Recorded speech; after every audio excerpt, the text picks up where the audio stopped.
maintaining one's inner joy and celebrating life, even when you are under threat, even when you feel like the world is falling apart. It is absolutely essential for our own self-empowerment to cultivate joy.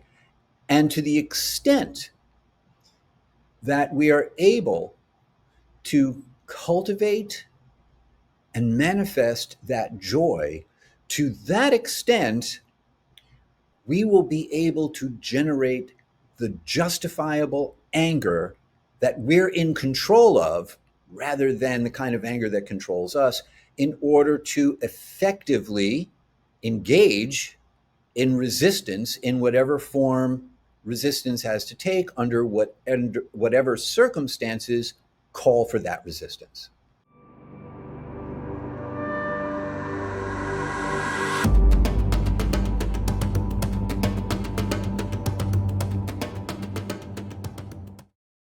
The path keeps unfolding, and with it, the questions deepen, the longings sharpen, and our conversations and touching places that we cannot fully name, but we are fully called to jump into them. So this is the Free Radical Podcast, an arena, sacred space, hopefully crafted to engage together, where we don't just talk about truth, but we try to chase it, to leave it, sometimes to lose it, and to gain it back in a newly refined, ever-evolving, rediscovered way. So today I had the fortune, great gift, of engaging in conversation with Hari-kirtana. He's a practitioner, yoga teacher, writer, bhakti guide, who's, in my opinion, whose voice carries the weight of tradition, but the freshness of inquiry, discernment, and a deep concern with keeping the school, as I love to say it, relatable and relevant, not only for other people, but for us as well. So Hari-kirtana Das is a yoga and meditation teacher, spiritual mentor, online course creator, and the author of 2 books on yoga philosophy, Journey into the Bhagavad Gita and In Search of the Highest Truth, Adventures in Yoga Philosophy. He became a member of ISKCON in 1977 and has served in ISKCON off and on in a wide variety of roles since that time. He also has an 800-hour yoga teacher certification from the Jivan Mukti Yoga School and has been teaching yoga and meditation classes for the past 16 years. Hari-kirtana is on the faculty of numerous yoga teacher training programs, offers small group mentorships for yoga teachers, and is a frequent contributor to forums, magazines, and podcasts. His focus is on helping people navigate big questions about purpose, meaning, and how to stay sane in a world that often feels like it's spinning out of control. So our conversation spanned a wide variety of themes, but we concentrated a lot on the notion of activism, of bringing bhakti and spirituality back into the world, how a tradition unfolds in a certain political environment, how to engage with socio-political dynamics in a relevant way, in an ethical way, in a deep way, in a committed way. He has his beautiful concept of Dharma Rebellion. So what's the role of non-resistance, non-cooperation in the context of practicing spiritual life and dealing with reality and life and society? What's the role of anger, properly honed and expressed? What's the role of joyfulness as a form of resistance? What's the role of grieving in this sacred equation? And so many other themes in between. Invited to the conversation and learning more about it. This is a Free Radical Podcast. So to support it, please subscribe to our channel by clicking on the bell. And if you feel inspired, nourished by the conversation, like it, share it, drop your thoughts to keep this dialogue for what it is, an ongoing engagement with ever-unfolding, deep, broad reality. So without further ado, dear friends, here is Hari-kirtana. Hari-kirtana Prabhu, it's my honor to have you today in the Free Radical podcast. Welcome. Thank you very much. It's my honor to be your guest on the Free Radical podcast. I'm thinking now about this line from our not only Vaishnava tradition, but in India in general, Atiti Devo Bhavan, that an uninvited guest is to be treated as God himself. So I have a great invitation in my hands now. You are my guest. I'm invited to see the presence of the divine in you coming to me. And the day we are recording this is Guru Purnima in our tradition, the day of the Guru. No? So for me, Guru, of course, there are individuals representing that, but ultimately, a proper Guru will invite us to see the Guru everywhere, right? Even in an uninvited guest, you are uninvited guest.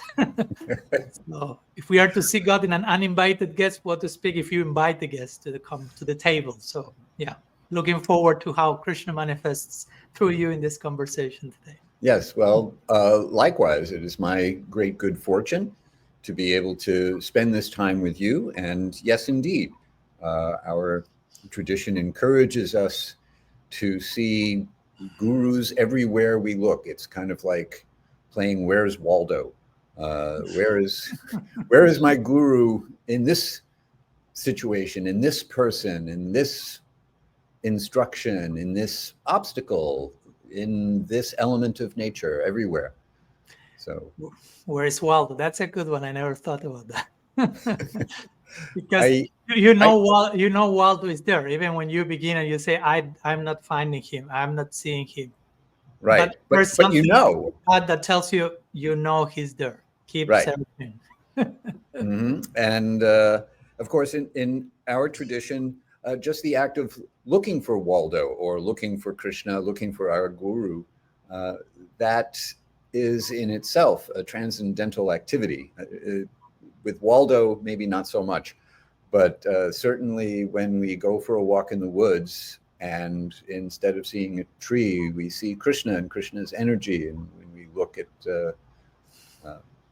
all of nature around us, and we're constantly thinking, where is Krishna? Well, that's practically speaking the pinnacle of our practice. Exactly as you say, the vision of the highest devotee is to see everything Krishna, and Krishna is in everything. And I would say that's engraved in one of the main instructions in our school, which is Sri Chaitanya saying, Trinada Pisunichena Tarora Piseshnun. And again, you gave the example of the tree, and he's not seeing a tree, he's seeing a guru teaching him endurance and tolerance and forgiveness and so many qualities. And again, I'm not here proposing let's go back to look for where's Waldo, but I can see how that image can help us to relate to the idea of I'm not seeing guru here, I'm not seeing the lesson, but I know it's there. So keep refining, keep honing the eye, because at the end of the day, it's about learning how to see and learning how to find what we know.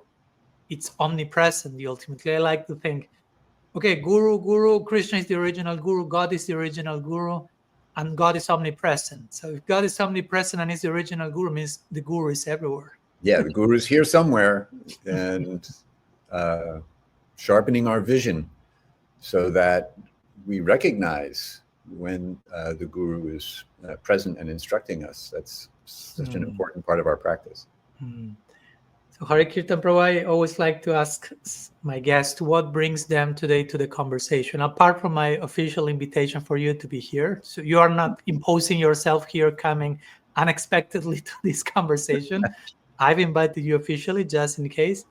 But are there any, what brings you to the table? Not saying you come with fixed expectations that we will speak or go here or there, but what brings you to the table of this conversation today? Well, for starters, just the fact that I have known about you, you have known a little bit about me. We've kind of traveled in similar circles and yet somehow or other never met. You were recently in Washington, D.C., and of course you came on a weekend when I was out of town, so I didn't get to come and hear your talks.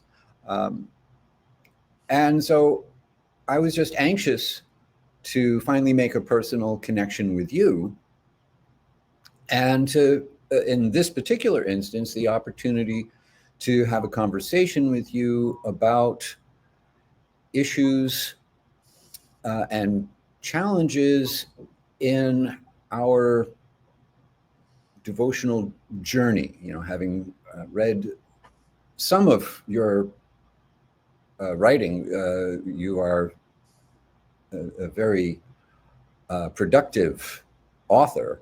And so I'm having trouble keeping up, frankly, with everything that you've written.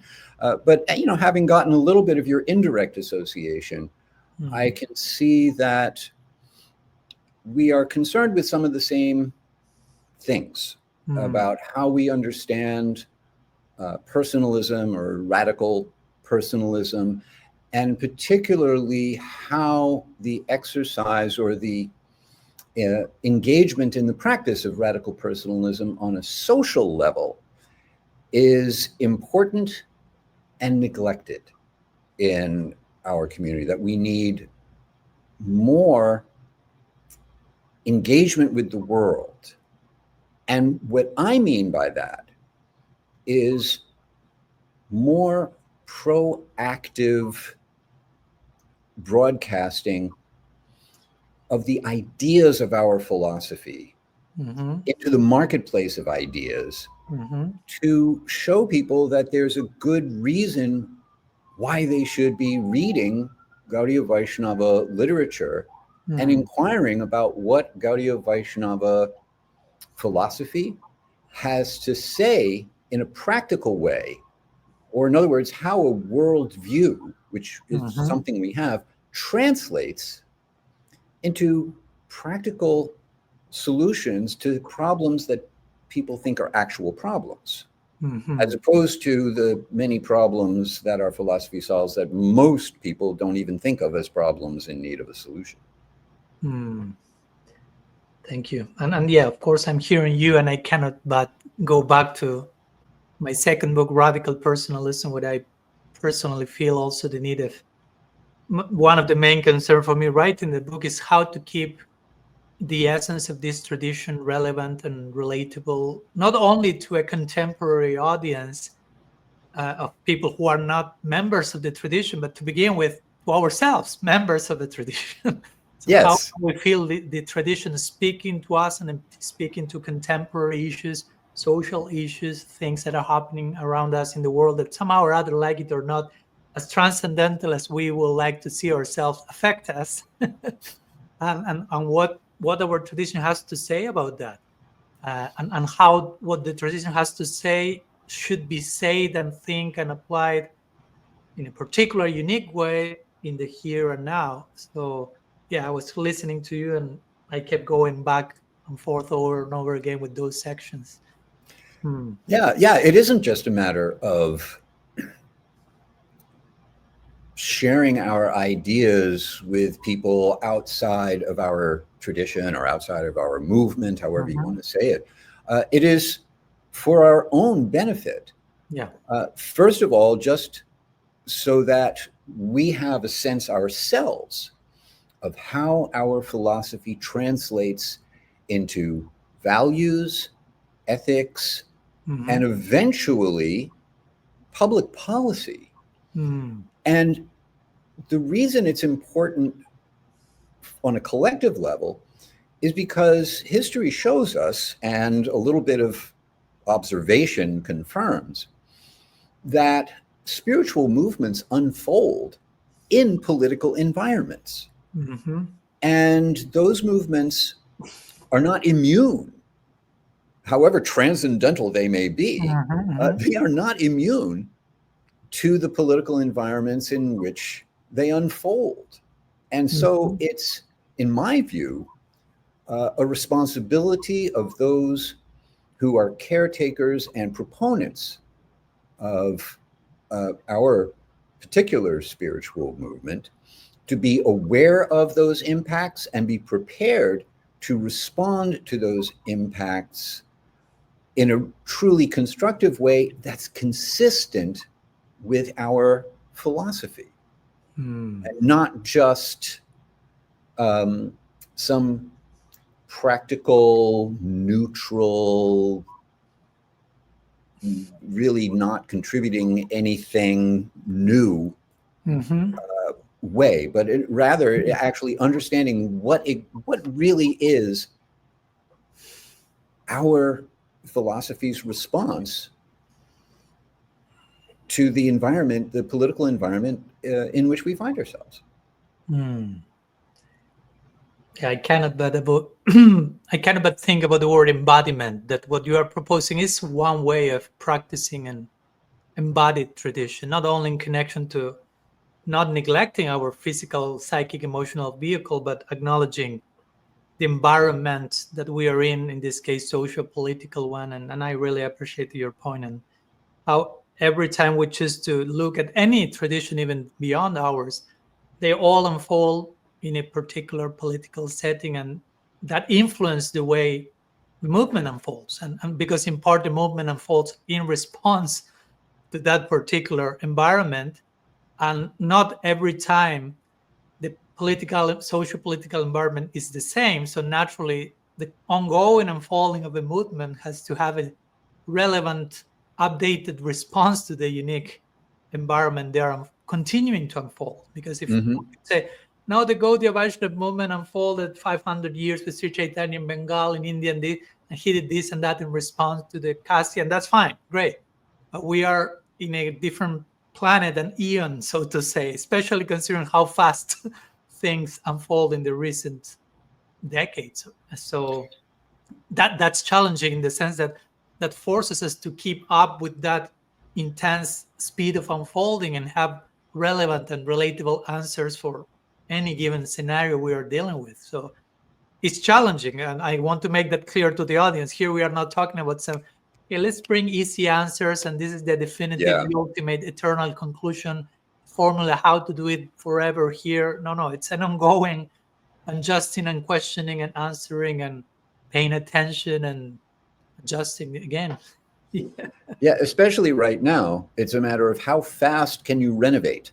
How quickly can you adjust? I think your point is really well taken, and that's come up recently for me in my community conversations. I have a free monthly community conversation where we speak about the relationship between spiritual philosophy and social issues, and this problem of how things are happening so fast and how things have accelerated, especially very, very recently. How do you account for that? You can't point, like you said, you can't point to, well, this is how it was done 500 years ago, or this is how it was done 5,000 years ago. We are not religious fundamentalists. We are not people who think everything is set in stone, even though we subscribe to the idea of sacred order, which we call Dharma, a North Star that everything revolves around, that does not change. Those are principles. Mm-hmm. And those universal principles are meant to be applied in order to determine how the variable details should be in order to respond according to those principles in a way that's relevant to a time, place, and circumstance. And like you said, it's not going to be the same everywhere all the time. Even a few years ago, things were different. Now we have an adjustment to make in present circumstances and around the world. Spiritual movements have to unfold in different ways based on what kind of government is in charge, and what will they allow, how liberal or how restrictive will a government be insofar as freedom of religion or spiritual expression or varieties of faith forms that can be publicly expressed. Those of us who require public spaces in order to execute the Yuga Dharma, well, for one thing, we have to make sure that there are public spaces, that everything does not become privatized, so that there's no public property left for us to engage in Harinam. And then, after that, we need to consider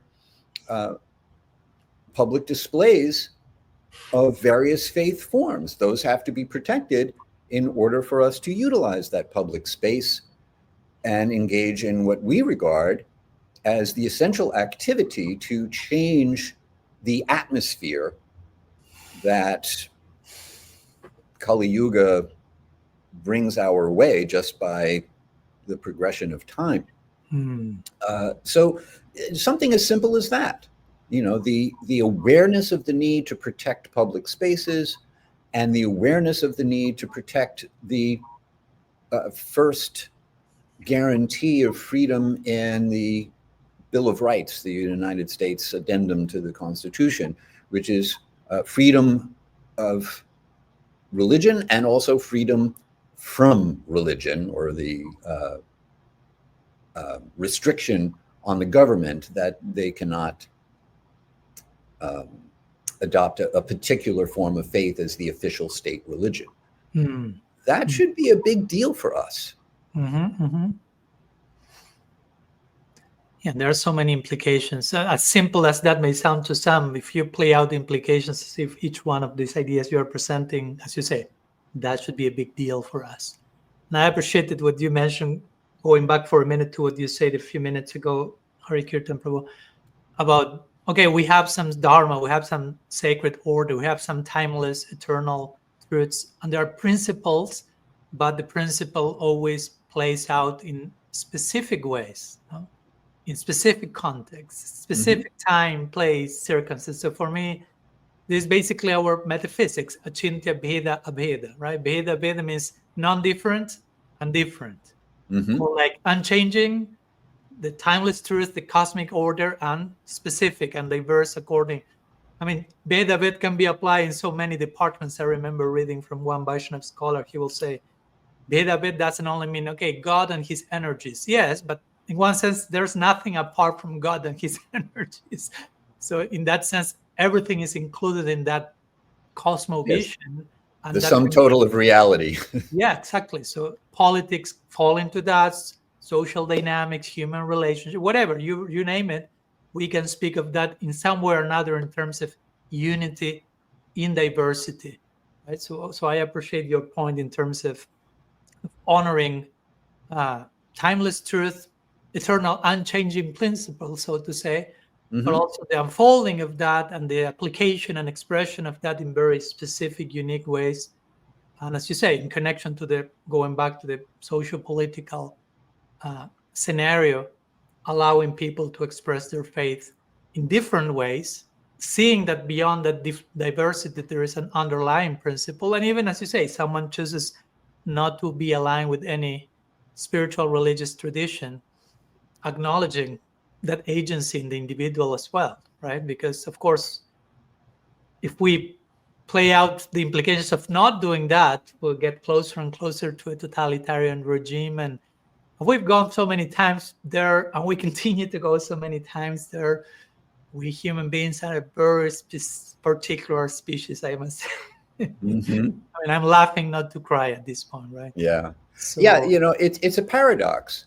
And Srila Prabhupada actually speaks to this in one of his purports, that, we rail against secularism or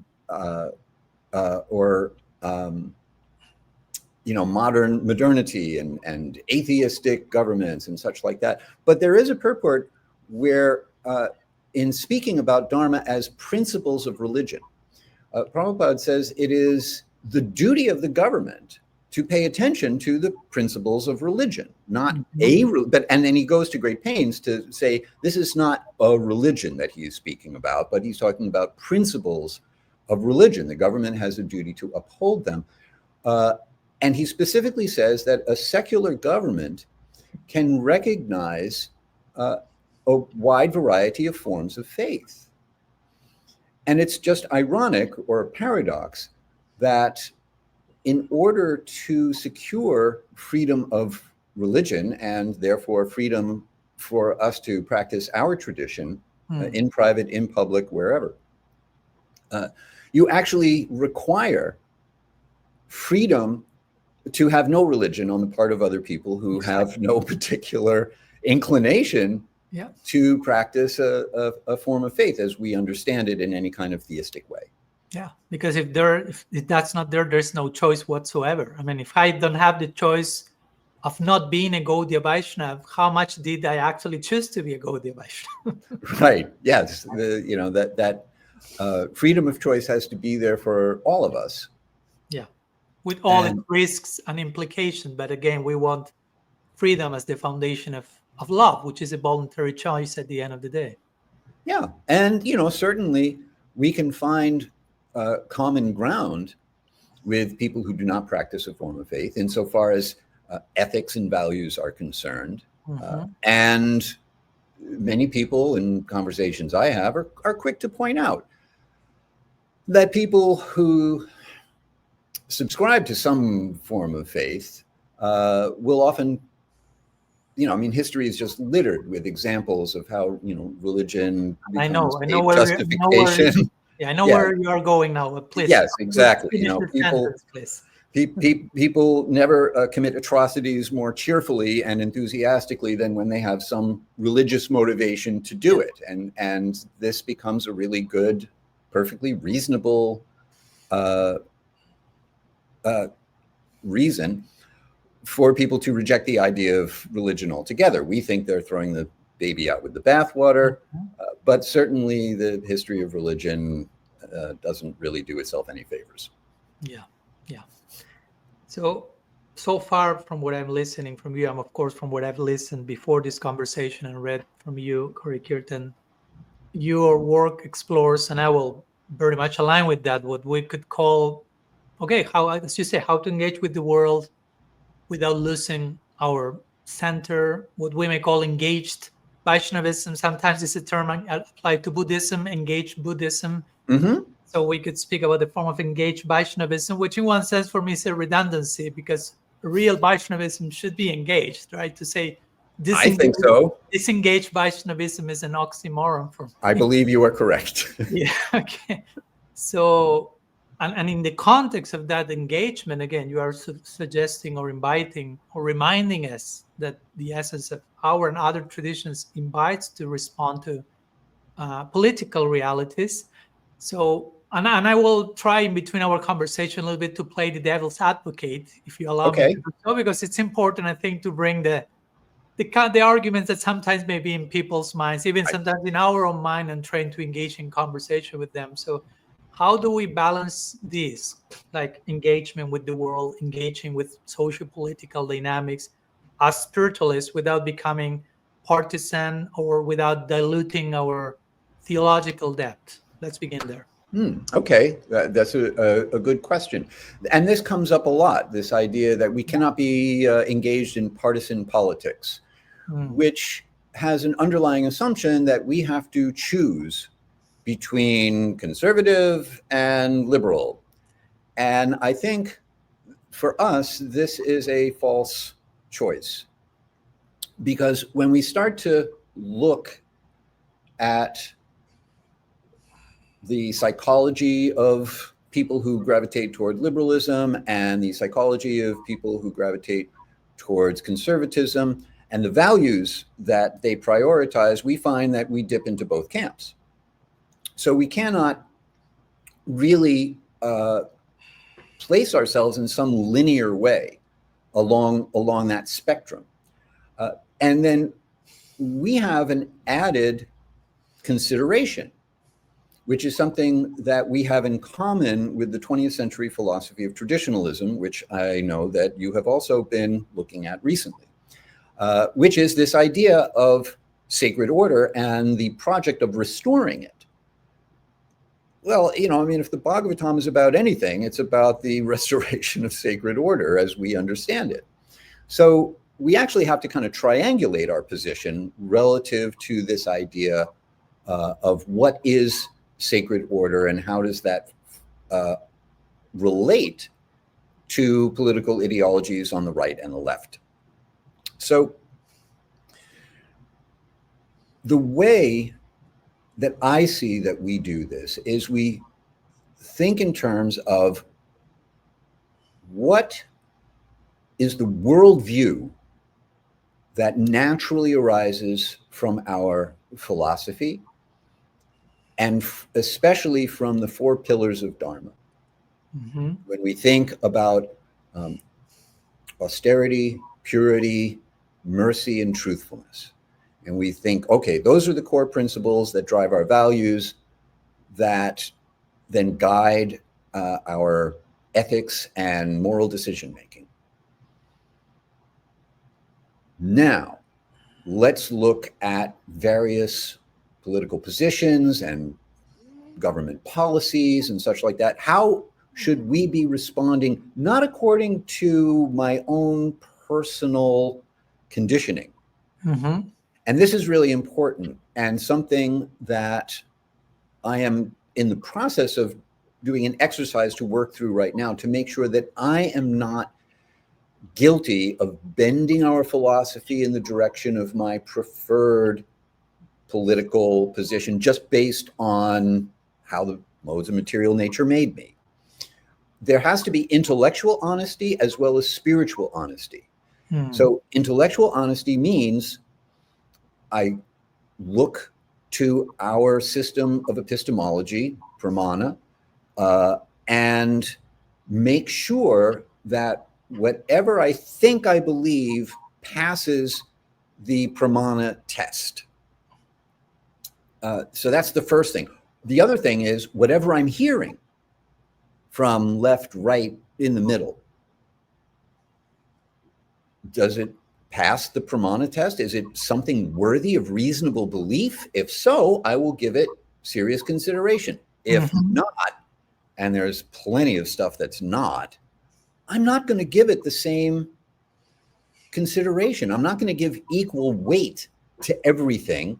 And this is something that a friend of mine pointed out in doing this particular exercise, that when we look at particular ways that Dharma shows up in liberal positions, conservative positions, other positions, somewhere on the three-dimensional spectrum, not everything gets the same value, doesn't get as many points when you try to add it up. Okay, so intellectual honesty, spiritual honesty, as we look at what's going on in the political world.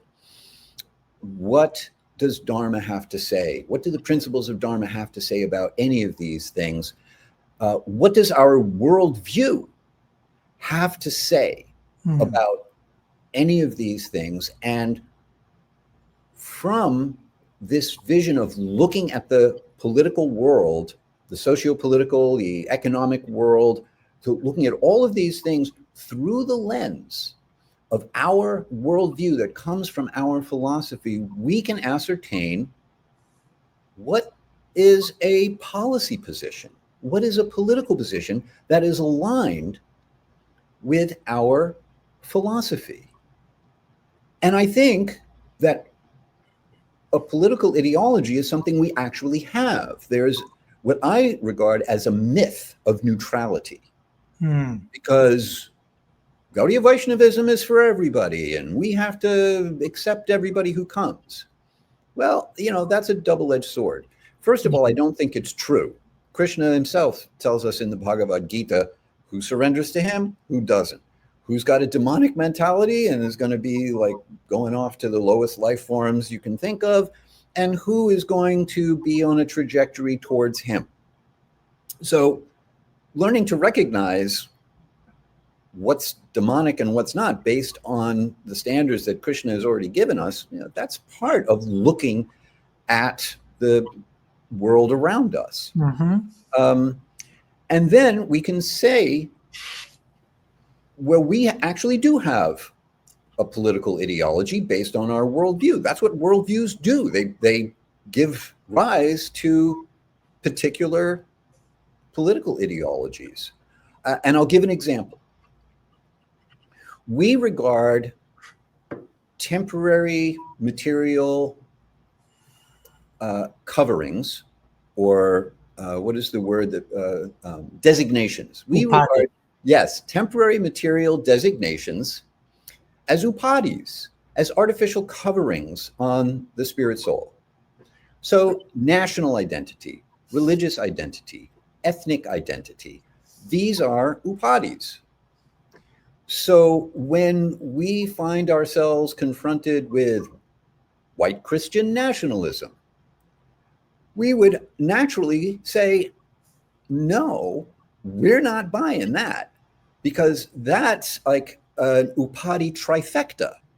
It's a triple upadhi. And so it just stands to reason that we would not accept any form of nationalism that's connected to a religious identity, that's connected to an ethnic or racial identity. We would reject it. So we do have a position right there. And it is very easy, I think, for some people to mistake religious nationalists for allies. Even if they practice a different faith form, they're thinking, oh, well, you know, they're worshiping God and they'll recognize that we're worshiping God in our own way. And no, actually, history tells us that people who are super sectarian in their religious beliefs regard other people's faith forms as a path to hell. And they happily expedite people who practice that faith. They expedite their journey to hell by burning them at the stake. These are dangerous people. Recognizing that danger, rather than deluding ourselves into thinking, well, these people, we have something in common with them because we worship God, or we have like one similar value or political position. I think that's a big mistake. Anyway, that's an example of what I mean about how we can actually arrive at understanding what our political ideology is while remaining faithful to our spiritual tradition and not choosing a partisan position simply in terms of right or left-wing politics. Amen. Thanks for sharing that, especially in times where we live with there is so much polarization and political polarized people, and that extends everywhere else, and we reduce so much reductionism. I like to use that word in not only in political terms, black and white, but that's for me is a symptom of how reductionistic many times we are with our own selves. Like I'm reading now a book about grieving, which is another subject matter, but I'll bring it that again back in the conversation, probably in connection to social protest and the role of grieving. But in that book, the author is making the point that most of us nowadays have been really reductionistic in our emotional landscape. And we have such an spectrum to experience so many emotions, but for the life we are living, the society we are living in, emotions have been like summarized to 3 or 4, basically. I'm happy, I'm sad, I'm angry, pass, stop. Now, so my point is, and then again, it's like a black and white thing. So then we have the left and the right, black and white thing, and we project this basically fragmented, dualistic, and reductionistic view, which lacks nuance, lacks specificity, lacks personalism, basically.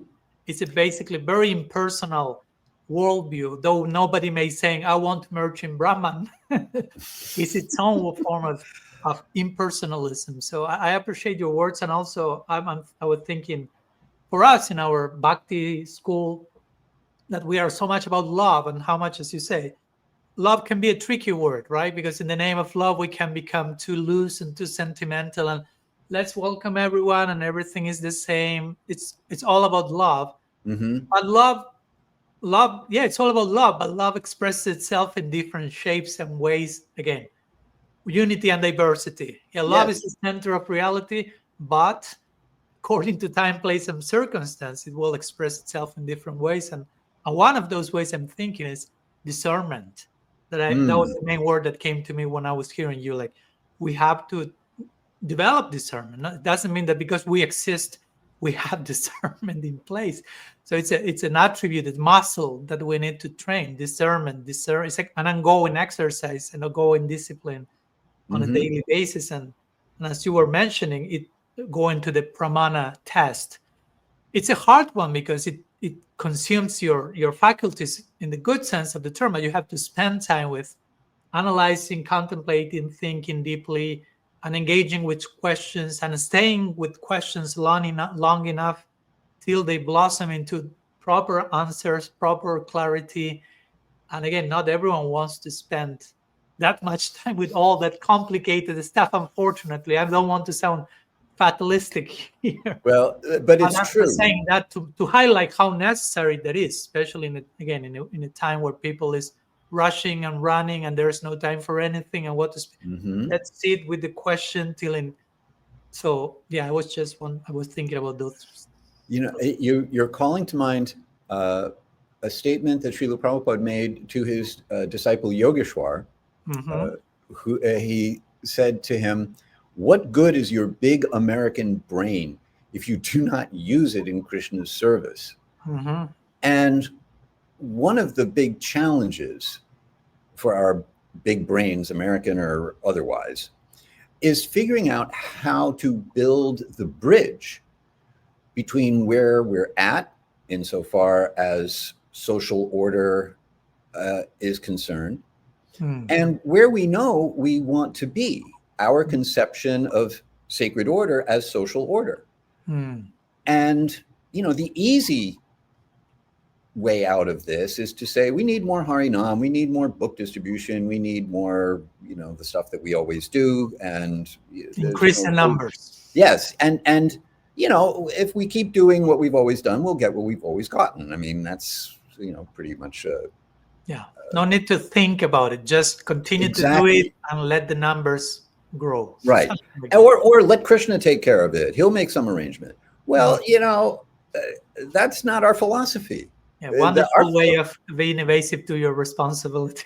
Yes, exactly. It's spiritual bypassing on a social level. Oh, yeah. And an excuse for disengagement, but we're being called on to get on the battlefield and take credit for what Krishna is doing through us, not what we're just lazily going off to tend to our own journey back to Godhead.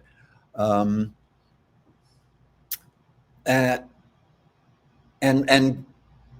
shirking our responsibility. One of the things that came up while I was listening to you is the many different ways to understand impersonalism. By the book Impersonalism is Mayavadi philosophy and, merging into the oneness of Brahman and all of the philosophical implications. But, free market capitalism, neoliberal politics, that's economic impersonalism. That's political impersonalism. Impersonalism shows up in a wide variety of forms. It's very easy to be impersonal, I can tell you. Oh, yes. It can easily be our default position. And everything about our society, certainly here in America, pushes us in that direction. So the media makes it very easy to become an impersonalist. Anyway, so how many ways can we be radical personalists? How many fronts are there for us to inject personalism into in order to bring about the cultural re-spiritualization of society that is presumably our mission if we are taking up the mission of the Gaudiya Vaishnava expansion into a worldwide movement that actually has some impact. Yeah, and I would think it, of course, asking ourselves, okay, where to inject this radical personalism, as you say, implies by itself first acknowledging all the areas where impersonalism is reigning around us and inside us. I'm doing a very comprehensive, assessment of the field, so to say. Okay, which are all the varieties and expressions of impersonalism?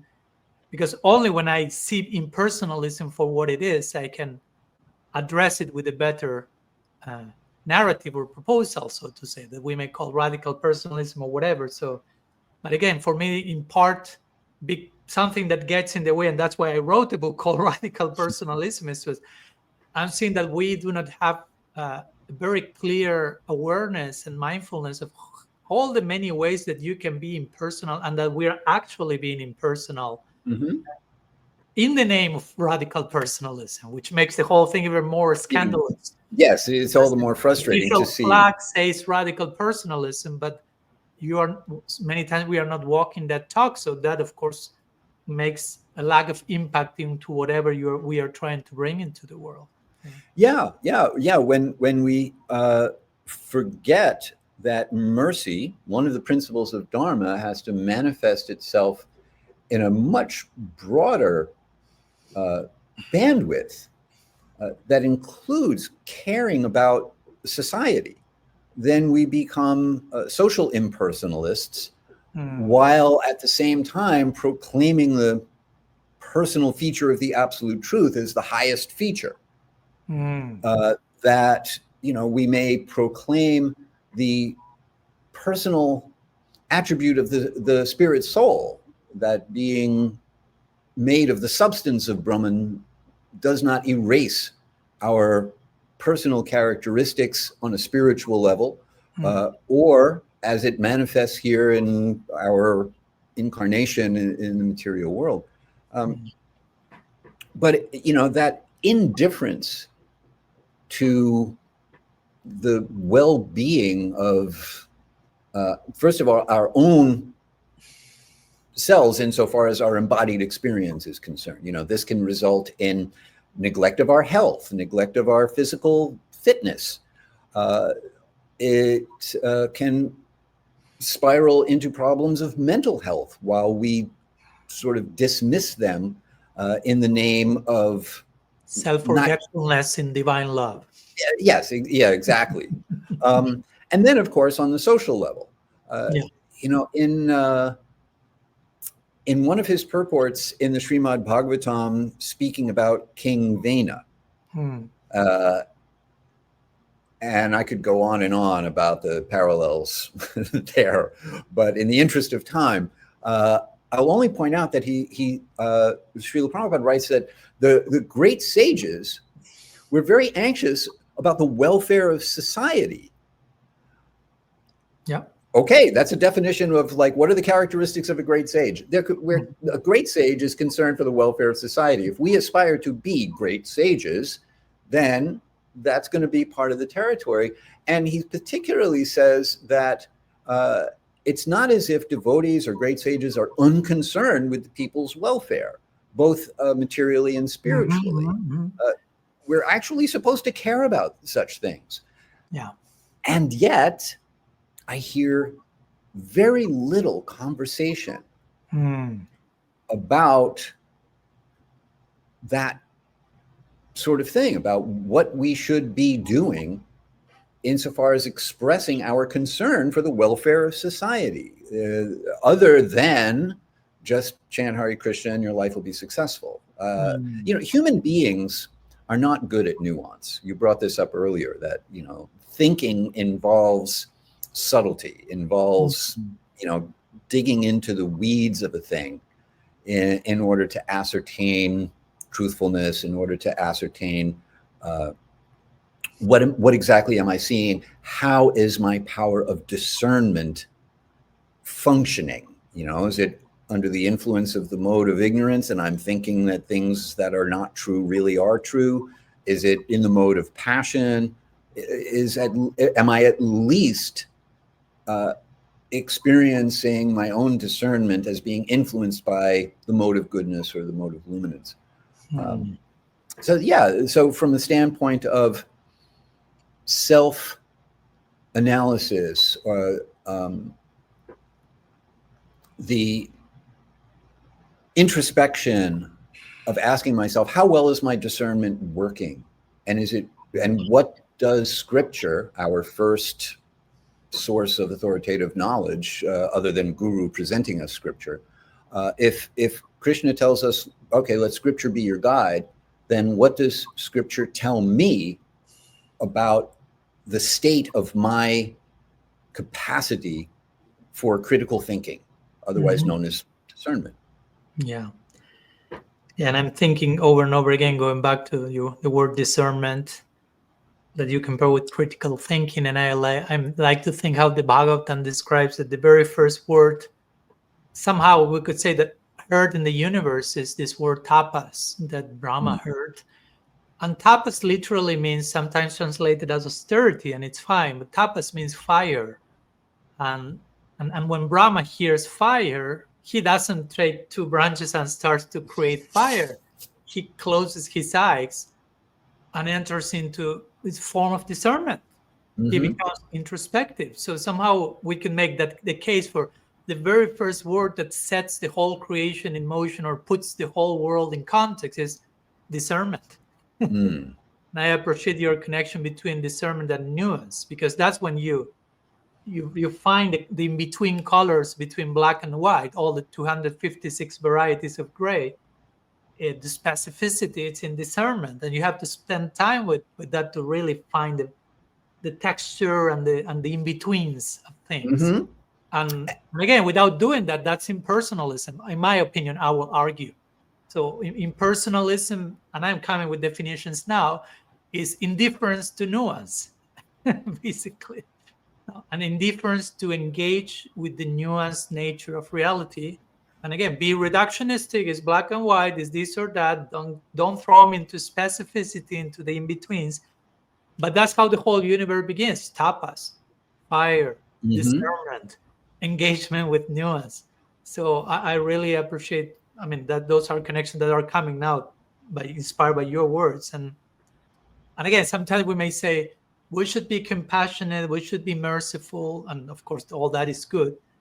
But I feel that sometimes for some people, it's more helpful, as Krishna does himself in the Gita, many times he resorts to what Christian theologians will call via negativa, to say what something is not, what something is. No? The soul cannot be burned, cannot be killed, it's not this. Eventually, he says something positive also about the soul. It's wonderful, but begins saying what it's not. So here I'm thinking for some people it may work more, and for some practitioners and devotees, not even saying so much about you have to be compassionate and merciful, but don't be indifferent.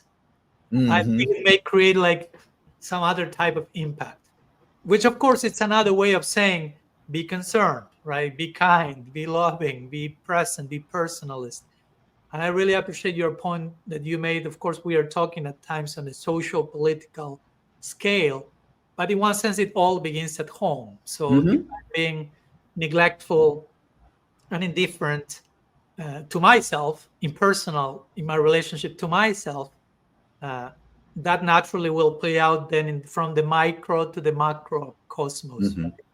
And that's, again, for me, that's a big conversation that I feel it's lacking not only in our community, but at large, like how to have proper sense of self-love without being narcissistic, self-centered, but healthy self-love that translates into compassionate empathy and action in the world and our relationship with others. Yeah, you cannot give what you do not have. Basically. So you have to have love for yourself, and you also have to make yourself available to experience love given to you from others. And not once, but as the well of your heart fills with love, well, then you can distribute that love to others. And the remarkable thing about that is, as you distribute that love to others, your well gets even more full. It's always reciprocal. Love, yes. It's not a one-way street ever. Never. It's like kind of the magic of love is that multi-directional. Including ourselves. Because sometimes we can say, okay, you have to love, love God, love the neighbor, love your pet, love your mom and dad, love yourself. And many times we have to begin there. Begin there knowing we are loved by God already. So that can bring some sense of self-acceptance instead of any time the shame and toxic guilt we feel, self-hatred we feel toward ourselves. Yeah, it's one of the things that I will speak about in my classes or with my students is that if you are feeling low self-esteem, if you are down on yourself for whatever reason, remember, God thinks you are so cool He wants to hang out with you. Thank you for that contemporary reading of ancient wisdom. Yeah, and if God thinks you're cool, then who are you to think you're not? Yeah, exactly. That's what I say when with this verse 229 from the Gita, Krishna speaks about the soul 3 times, uses the word ascharya, amazing. You are amazing. You're amazing. How much can you argue with him? No, that verse should be erased from the Gita, or it applies to everyone except for me. Somehow you have to accept it. Yeah, in a humbling way, because I'm not my own creation. So I happen to be amazing. Yes, it is not like I made myself amazing. Yeah, no reason it's to just be proud by nature of to that. be amazing, but No I reason. can't really take credit for that. Exactly. And therefore, the acceptance of my own amazingness is not a function of ego. It's just an acceptance of reality. And it's humbling if you do it correctly. It's actually humbling and moving. Yes. And you are invited to reciprocate, not just to say, I am amazing, I am amazing. Because as you are amazing, everyone else is as well. So, yeah, it's not like I'm amazing and somebody's not. That verse was written only for me. I know Krishna had me in mind exclusively in that verse of the Gita. No, it's I had some very good advice recently from a friend of mine, a fellow yoga teacher. I was speaking to her about private clients, private yoga clients. And she reminded me, as I revealed my own indifference to some people who I don't necessarily think of as being particularly interesting, that actually everyone is amazing. And it's up to me to make teaching private yoga part of my spiritual practice. And part of it is to recognize, use my discernment to see what is it about this person that's amazing, because we're all amazing. And just the fact that we are is amazing in and of itself, but we're also all amazing in different ways, because we are unique individuals. And so this was also someone, reflecting back something you said earlier about engaged Buddhism. This was also someone I had the pleasure of doing some comparison with. She's a follower of engaged Buddhism in the tradition of Thich Nhat Hanh. Yeah. And so we were kind of side by side comparing Gaudiya Vaishnava engaged politics and engaged Buddhism engagement with the world. And it was a really wonderful exercise in finding our commonalities. They say if somebody agrees with you on 80% of things, then they are your ally. You don't focus on the 20% where you disagree. You focus on the 80% where you do. Anyway, yes, recognizing, accepting that we ourselves are amazing, and then recognizing the amazingness of everyone else. That makes your whole life amazing. Yeah. And for me, to be honest, that's very related to the socio-political dynamics we are talking about. Those, for some people, say, what do they have to do? But again, it all begins at home. And if I have a disjointed, fragmented, self-hatred oriented sense of self, and you multiply that for millions and billions, then you have these bigger macro scenarios that we are speaking about in terms of social political dynamics. So I mean, just as a complement with certain action that of course may need to be taken in the world in response to certain things that are going on, but also as a, at least for me, sobering reminder about, okay, as Gandhi will say, be the change you want to see in the world. So if I hate myself today still, how much can I really make a valuable change in the bigger scenario and speak of love and compassion if I'm not able to provide that to myself? So I think that's a very important preliminary but foundational step. And actually, that's what I'm writing about. I've just published the third one, but I'm almost finished with the fourth book on unconditional love and how we are already loved and accepted at sin. And we should learn to apply that to ourselves, to others, and all the transformation that can create.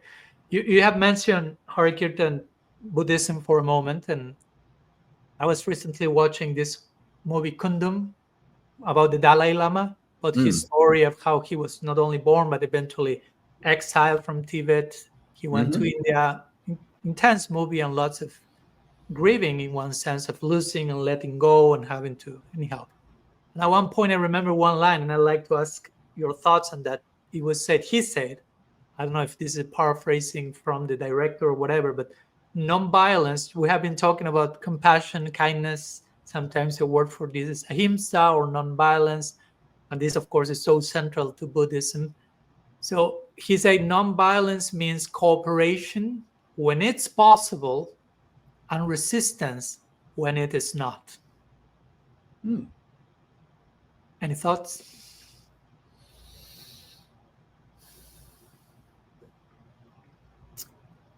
Cooperation when it is possible and resistance when it is not. Yeah, and of course you can imagine he said that in certain contexts, in the situation he was seeing with the Chinese government and so on and so forth. Right. But it can apply to, I don't want to make it a hyper universal pattern, but still it could be, of course, taking its unique shape in each given situation. But any thoughts? I am currently running a course, which I will repeat in the future, called the Dharma Rebellion, Bhakti Yoga's vision for spiritual resistance. Okay. So this word right now, resistance. Probably that will be the title of our conversation, just in case. So you can unpack the notion naturally. Okay, yeah. So this notion of resistance, that's a kind of a hot word right now. And it is certainly applicable insofar as resistance is a response, a nonviolent response to injustice and harm being done to others. Krishna-bhakti is very tolerant when it comes to enduring whatever the will of providence sends their way. We hear Brahma saying, whoever just patiently tolerates their karma while continuing to engage in devotional service, their liberation has become their birthright. So, and this is true, or I accept this. However, the one thing that we cannot tolerate is the suffering of others. So when we see that resistance is called for in order to defend those who would be harmed by any given situation or administration, that's nonviolence.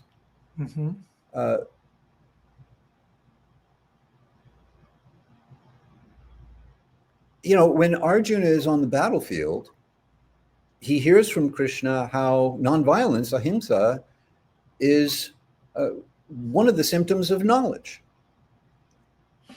Yeah. And the whole Gita is Krishna's argument in favor of fighting. And this, of course, is the ethical paradox of the Bhagavad Gita. We have this idea that somehow or other, in this case, fighting is nonviolence because it's defensive.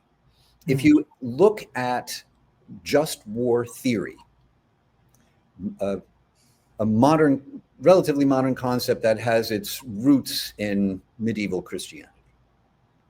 If you look at just war theory and you look at all the circumstances of the Battle of Kurukshetra, you find that it meets the criteria of just war theory. And so resistance or non-cooperation, advocacy for something different, direct action in the face of injustice, all of the different strategies of social action that we can engage in when resistance is called for in one form or another.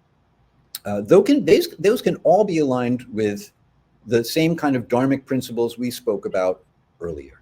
And that's what the course is about, looking at the principles of Dharma and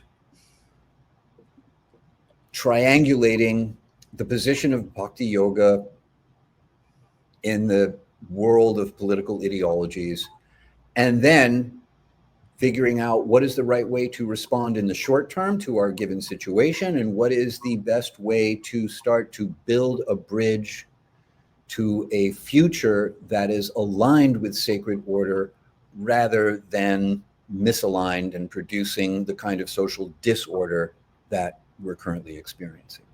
Yeah. I'm thinking about the Yoga Sutra of Patanjali, and I know you're familiar with it since you work a lot in the yoga community.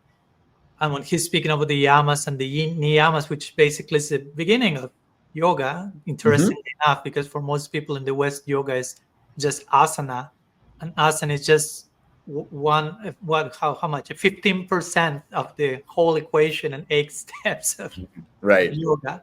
There is something to be done before asana, and there are a lot to be done after that. So not to downplay asana in itself. So he starts with yama niyama, and he begins with ahimsa, and then comes satyam, right? So it's interesting how the immediacy and the connection between these two, like, okay, non-violence, which as we are just describing can mean resistance or non-cooperation at times, and satyam, which means truth. So somehow my point with this is, as long as it's in the service of truth, it can take so many shapes, this idea of ahimsa or non-violence. It can be active, it can be passive, it can be this, it can be that, but the context is it has to be in the service of truth. And again, that's the one thing that never changes, the Veda side, and the Abheda is it may take any and every form according to the need of the moment, right? And again, that, going back, requires discernment, requires spending time to, okay, what's the best way to honor truth in this unique given situation, which is different from the one 5 minutes ago. So it's very engaging internally, really. It's a form of meditation in its own way. It's not only outer activism. Ideally, there is outer activism, but it has to be complemented with a form of inner contemplation or discernment. That's why I appreciate one of my mentors, in this case connected with the Franciscan tradition, Father Richard Rohr. He has his center called Center for Action and Contemplation. And he will say the most important word in that name is "and." Yeah, that's very wise. Yeah, these two things have to go together, just as nonviolence and truthfulness. In Patanjali's system, nonviolence comes first, and truthfulness in service to nonviolence is how they work together. And at least in Patanjali's yoga system, this is the first and foremost universal, no exceptions. You always got to do this rule. And in modern yoga, in his book Light on Yoga, BKS Iyengar says that asana without the yamas and niyamas is just calisthenics. It loses its power or its meaning as yoga. And in our tradition, truthfulness is the foundation of Dharma. It's the last leg. And nonviolence is, it goes the other way around. Nonviolence in the service of truthfulness is kind of how the order is changed a little bit. But either way, they go hand in hand. You have to have nonviolence and truthfulness. They are, interdependent in the same way that the sun and the sunshine are interdependent. The sun is not the sun without the shine, and the shine doesn't happen without the sun. So thinking about resistance also is nonviolence, is ahimsa, when it is engaged in the service of truthfulness. And I can certainly very easily see how the absence of truth, non-factuality, would be a part of what the Dalai Lama himself has to push back against, insofar as the interference of the Tibetan Buddhist tradition is concerned, that he has to confront. And of course, this may require a whole entire different podcast, and that may be a good chance to continue my conversation with you. We live in postmodern times where people speak about the post-truth, when basically there's this hyper-subjective notion where you make your own truth. There is no actual, again, dharma or sacred order or inherent truthfulness to anything. So that's another layer that we have to engage in conversation with when we bring all these topics, because that makes the whole thing way more challenging and complex. But we need to acknowledge that's there with a very pervasive influence, and we had to address that as well as part of the conversation. It's something that's a big challenge in the yoga community, which tends to default to a kind of postmodern personal truth point of view, which is not accepted in the yoga tradition. The idea that everyone's personal truth is as valid as anybody else's personal truth, and the problems of my personal truth conflicts with your personal truth, and the whole issue of factuality and the purpose of lies, purposeful lies, in as explained by Hannah Arendt in her books about fascism and totalitarianism. And anyway, if that means we have to come back and have another conversation, well, I would be delighted. I'm just throwing that there into the ether to see what's the response. So I trust that will happen for sure. This or any other topic. So I was recently, I think it was one of the lectures you shared with me some material also you've written, whether it was one or the other, but one of those you mentioned, very nice line that I was moved in connection to what we are talking about. You say something like, sorry if I'm quoting you wrongly, but joyfulness is a form of resistance. So we are talking about resisting, non-cooperation, and so on. Now we bring joyfulness into the picture. So can you share a few thoughts about this tension? Because sometimes resistance is also related to the notion of anger. For example, people is angry. There's a lot of anger in this world. And I'm not, just to clarify, I'm not against being angry. I mean, there's a place for anger, because sometimes, again, in spiritual communities, we may repress or suppress anger and say that's a bad emotion. You are not supposed to feel that. If you feel that, that's a symptom that you are still not on the ideal level. You should be feeling who knows what.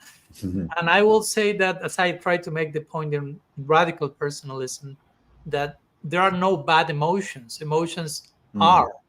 There are bad things we do with emotions. Right. But emotions are, and they need to be acknowledged and, of course, dealt with in the healthiest possible way. So, again, resistance and activism many times is tied with anger. There's a place for anger. There's a place for, and many times behind anger, and we will go there maybe in a minute, there is sadness. But now let's bring for a moment joy. So how you say joyfulness is a form of resistance. Resistance sometimes is tied with anger. So how to hold anger and joy together in sacred activism? That's a great question. Anger is a double-edged sword. Here on the one hand, Krishna speaks about anger as one of the three gates to hell. And therefore we think, once again, spiritual bypassing. I will not be angry no matter what, even when I have every good reason to be angry. But then after Arjuna accepts everything Krishna has told him and he's ready to fight, they got out on the battlefield, and Krishna reminds Arjuna what a bunch of rotten scoundrels the Kauravas were, just to get him angry enough to fight with. You cannot fight without being angry, right? No, you cannot fight without being angry. So, there's a difference between the anger you manifest for the sake of fighting the good fight. That is justifiable anger. You're fighting for a good reason. So there's that anger. And then there's the anger that just consumes you into a whirlpool of incapacitation. Yeah, resentment and bitterness and cynicism. Right. And that is why joyfulness is resistance, is cultivating, like, if you let the people who are making you angry live rent-free 24/7 in your head, you're just going to be angry, and that anger is going to lead to sadness, and that sadness is going to be all consuming, and then you'll feel like you can't do anything. And that's exactly the point. When someone with power does something to make you so angry and so sad and so mentally discombobulated that you don't know what to do and you think you can't do anything, they've won.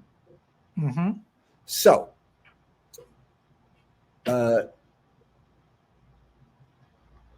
there's a song by a band called Chumbawamba called Laughter in a Time of War. It's a wonderful song about the importance of maintaining one's inner joy and celebrating life even when you are under threat. Even when you feel like the world is falling apart. It is absolutely essential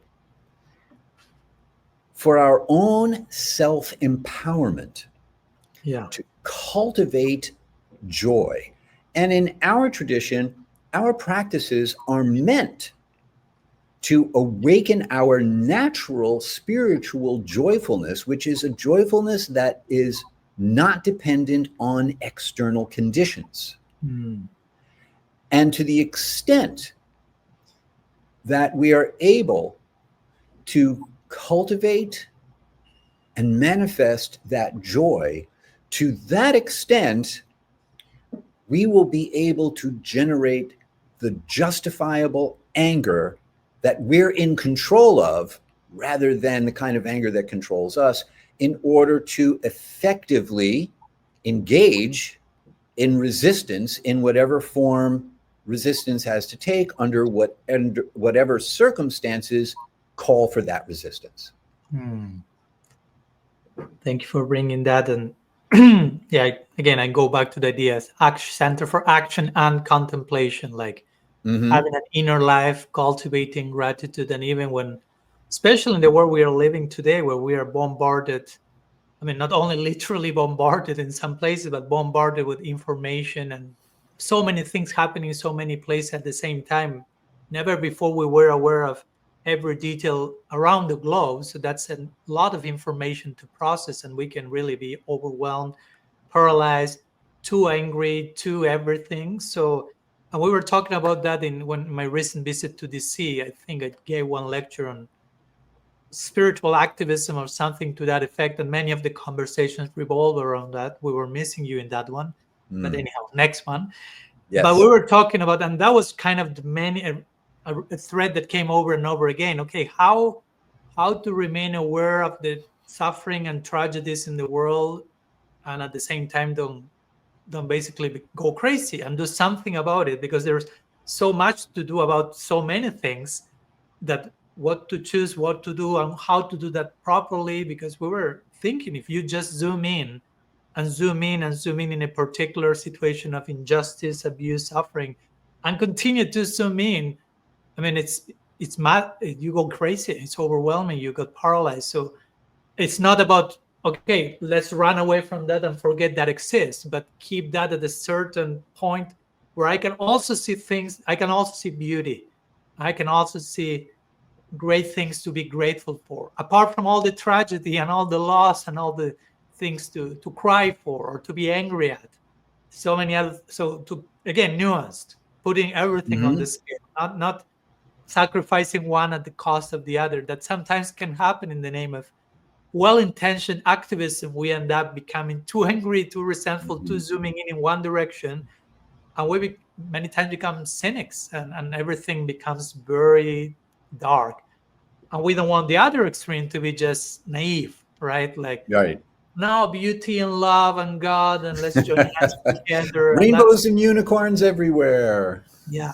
And it's so easy. I read an author some time ago that they said those who are the most naive, when they get disillusioned, generally are the ones who jump from the other to the other extreme of the spectrum and become the worst cynics.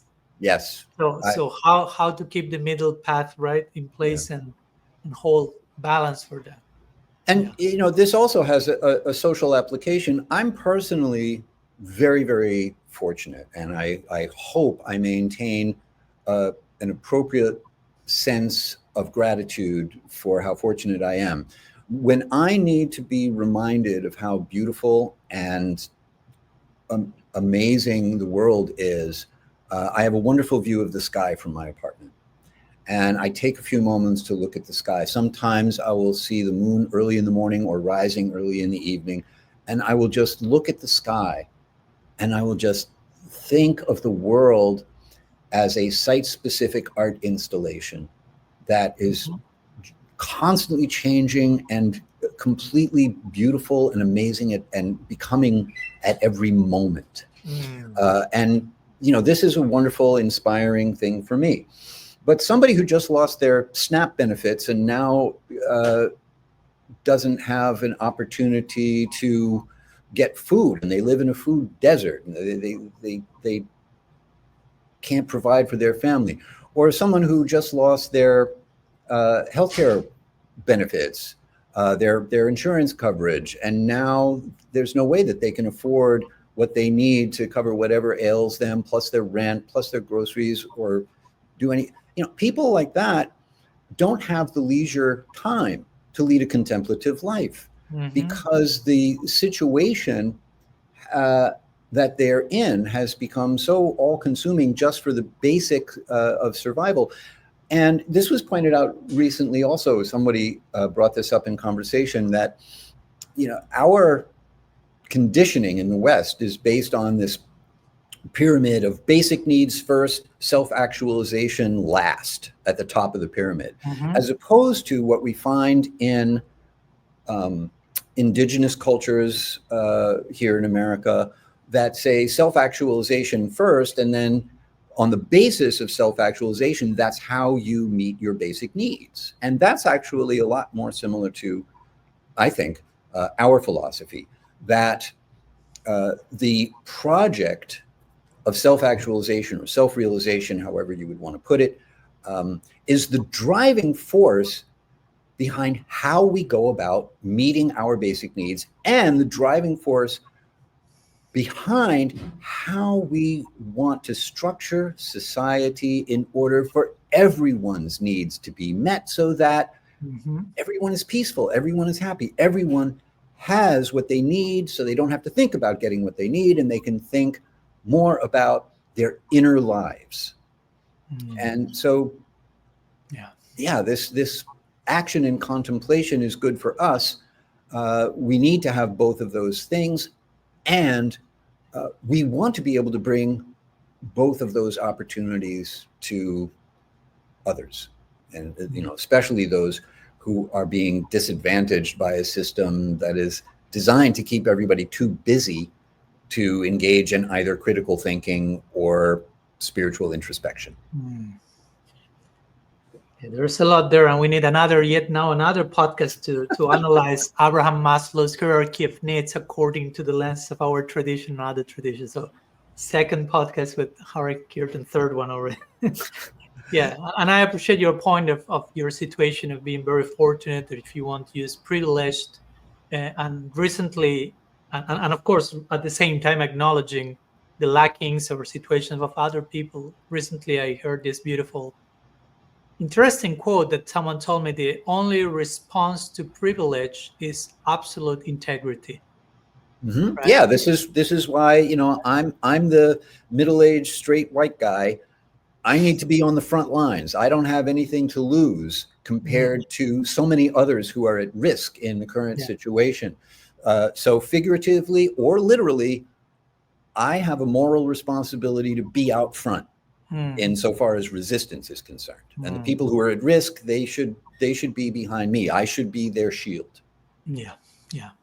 Before we wrap up, we have a few more minutes, Hari-kirtana. I'd like to ask you, and I briefly mentioned that, but a few more elaborations on that. We're talking about rebellion and activism and the role of joy and anger. I'd like to touch for a moment, and again, this requires another separate podcast, that we have another one. the notion of grief, because Mm.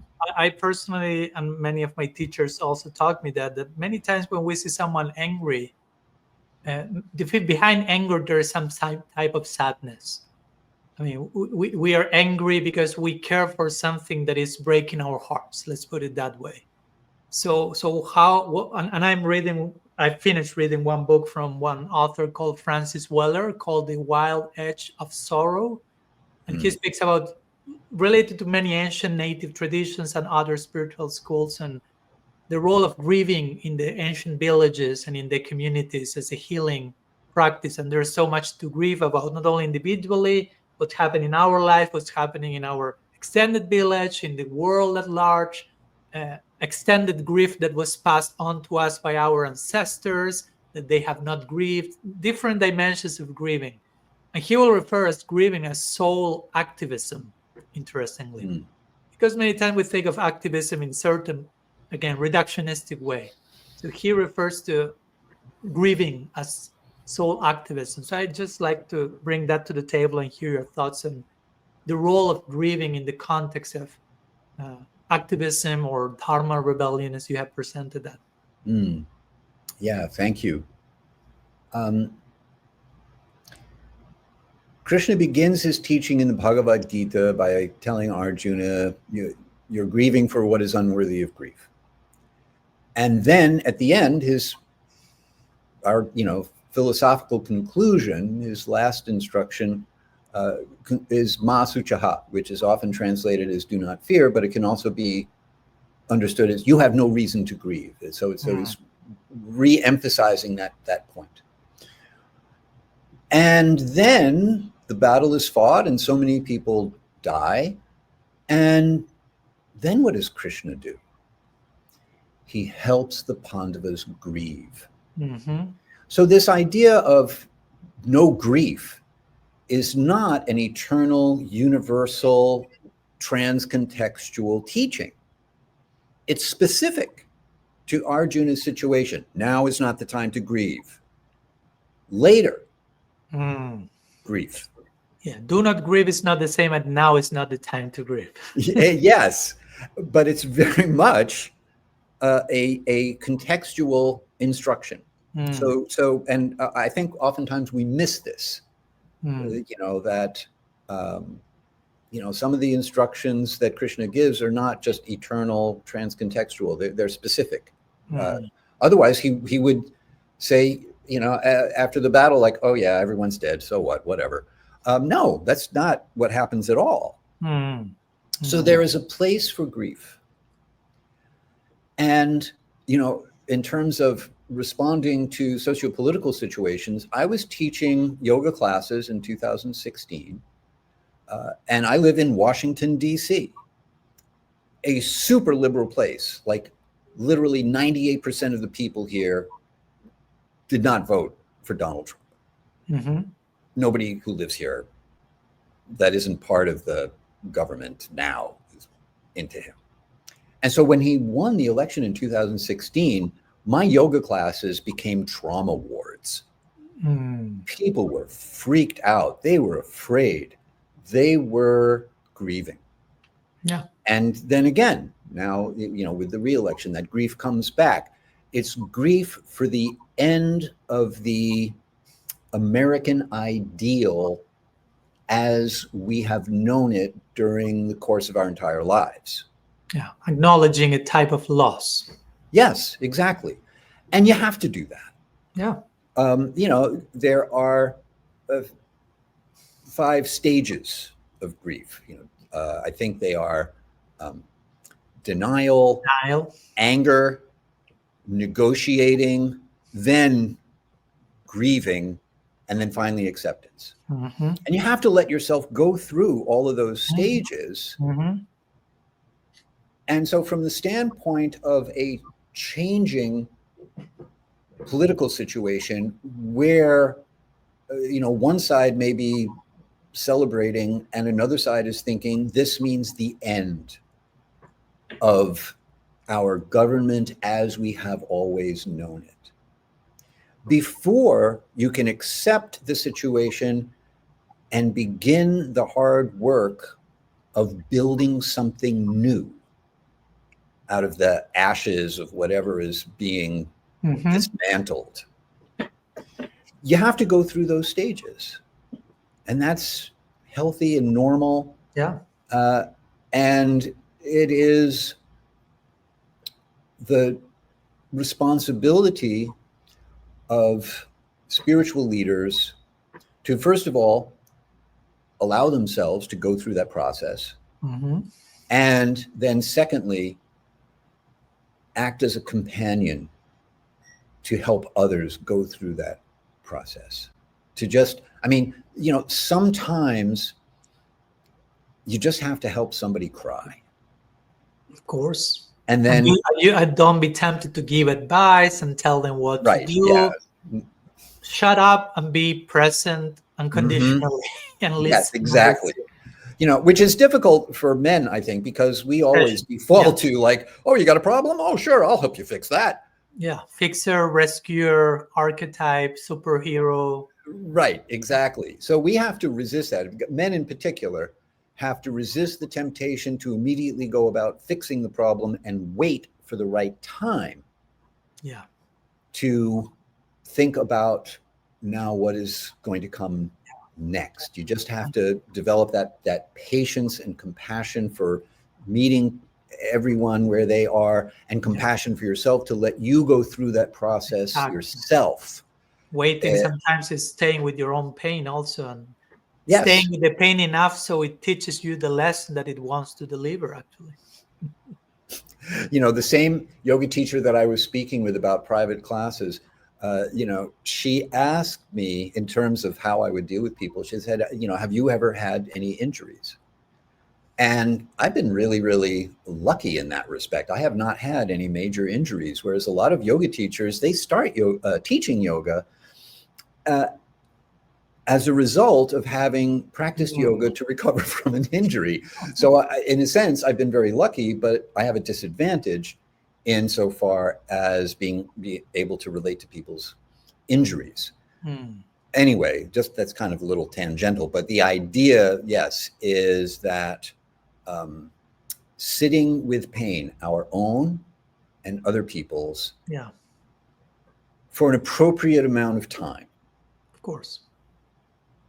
Before we start, recognizing, okay, now I am ready to move on. Now they are ready to move forward. And then thinking about, okay, how to build something new, how to create something in the cycle of creation, maintenance, and destruction. Yeah, and staying enough time with pain with yourself, that can create so much bonding with others, because at the end of the day, pain is something so universal that we all go through. Yes. And it's paradoxical how many times pain is the thing we isolate the most in our lives, and we isolate ourselves the most in that pain, and we lose sight of how common and universal is this pattern. If we're able to share that pain with others, we realize, wow, that creates so much bonding and community and so much more. It's a very good exercise to go through, to ask yourself, if you see somebody else in pain, you can ask yourself, when have I experienced something similar? It may not be a one-to-one comparison. It may be like apples to peaches, but it's still fruit. And in this way, we can help to develop our empathy, to exercise the empathy muscle. Still, it's a fruit, and there is a fruit in that waiting for us, for sure. Hari-kirtana, bro, you have 5 more minutes to share with me? Yes, I do. Okay, I generally am finishing for the last months my conversation with something I call Ushnena Samapayat. In our tradition, we have Madhurena Samapayat. Let's end with something sweet. I changed that for Ushnena Samapayat. Let's end with something spicy. And I know you will be ready for that, which is the premise is short questions, honest answers, no overthinking, and just your gut truth coming. And now I'm in trouble. Okay. No, I trust you will do perfect. All right, just fasten your seatbelt just in case. Okay. So first one, what would you tell me a line from the Shastra that strikes you politically today? A line from Shastra. It can be some words from Prabhupada or from the teachers from scripture. A line from Shastra would be,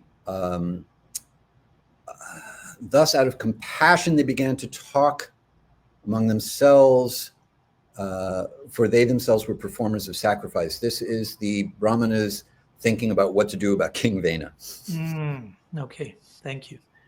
A term in our Gaudiya Vaishnava culture that you think needs to evolve or be retired altogether? Preaching. I put my name in that one also. A personal moment when activism cracked your heart open. When activism cracked my heart open, or when an event cracked my heart open to encourage me to engage in activism? Yeah, let's put it that way. On Long Island, when I was growing up, there was a newspaper called Newsday. It may still be in existence. And it ran a photograph of a Viet Cong, I wouldn't even say soldier because he was in civilian dress, being executed by some South Vietnamese commander, or but also somebody who was not in military garb. So, and it was quite a shocking photo. I was probably 10 or 11 years old at the time. I was in 4th grade, however old that is. And the next assignment that I got in social studies, I don't remember what exactly the assignment was, but it resulted in my writing a anti-Vietnam War essay. Thank you. Number 4, which is a critique that you have received that actually helped you?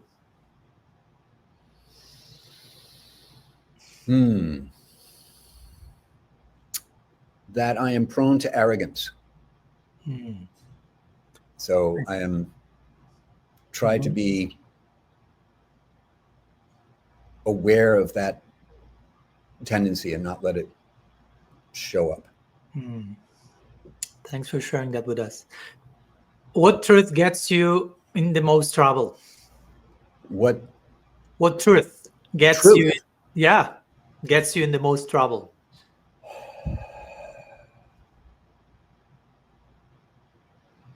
I don't know.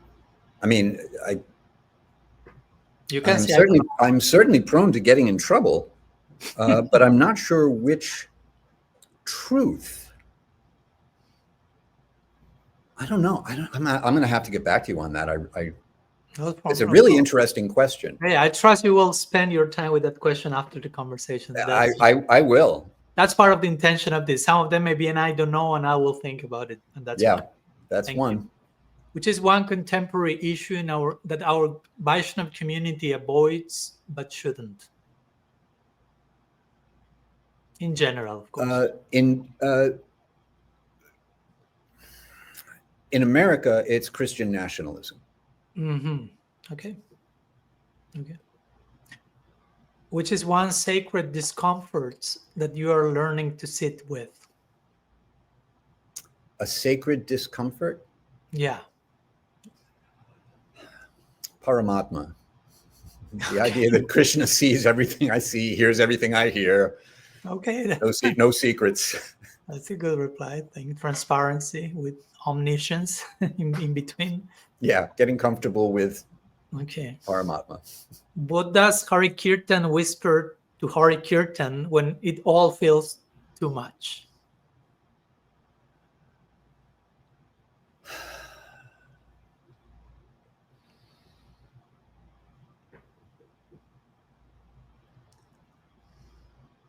You have a duty to keep going.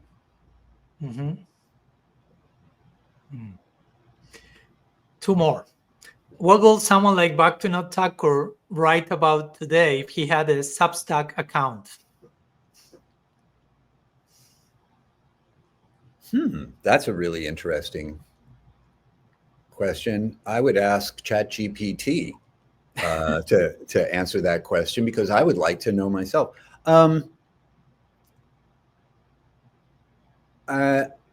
I think he would write. The first thing that comes to mind is he would write about the injustice of the distribution of wealth and how that undermines spiritual progress for society. Thank you. Final one. If you could whisper one sentence into the heart of every spiritual activist, what will it be?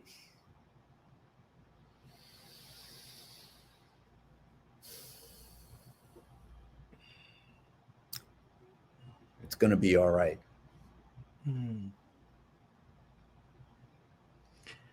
So before we officially conclude Hari-kirtan, Prabhu, I want to give you the last word. Any parting reflection, encouragement, whatever you may like to leave us with today?